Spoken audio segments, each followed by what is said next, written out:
Hey there, welcome back to our channel.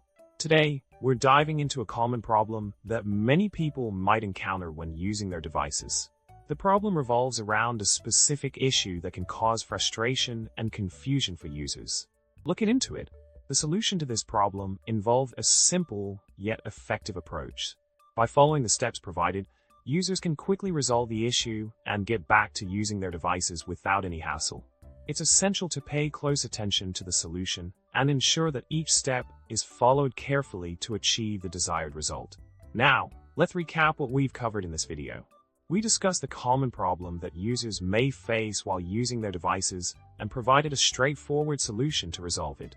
By following the steps outlined, users can overcome the issue and continue using their devices seamlessly.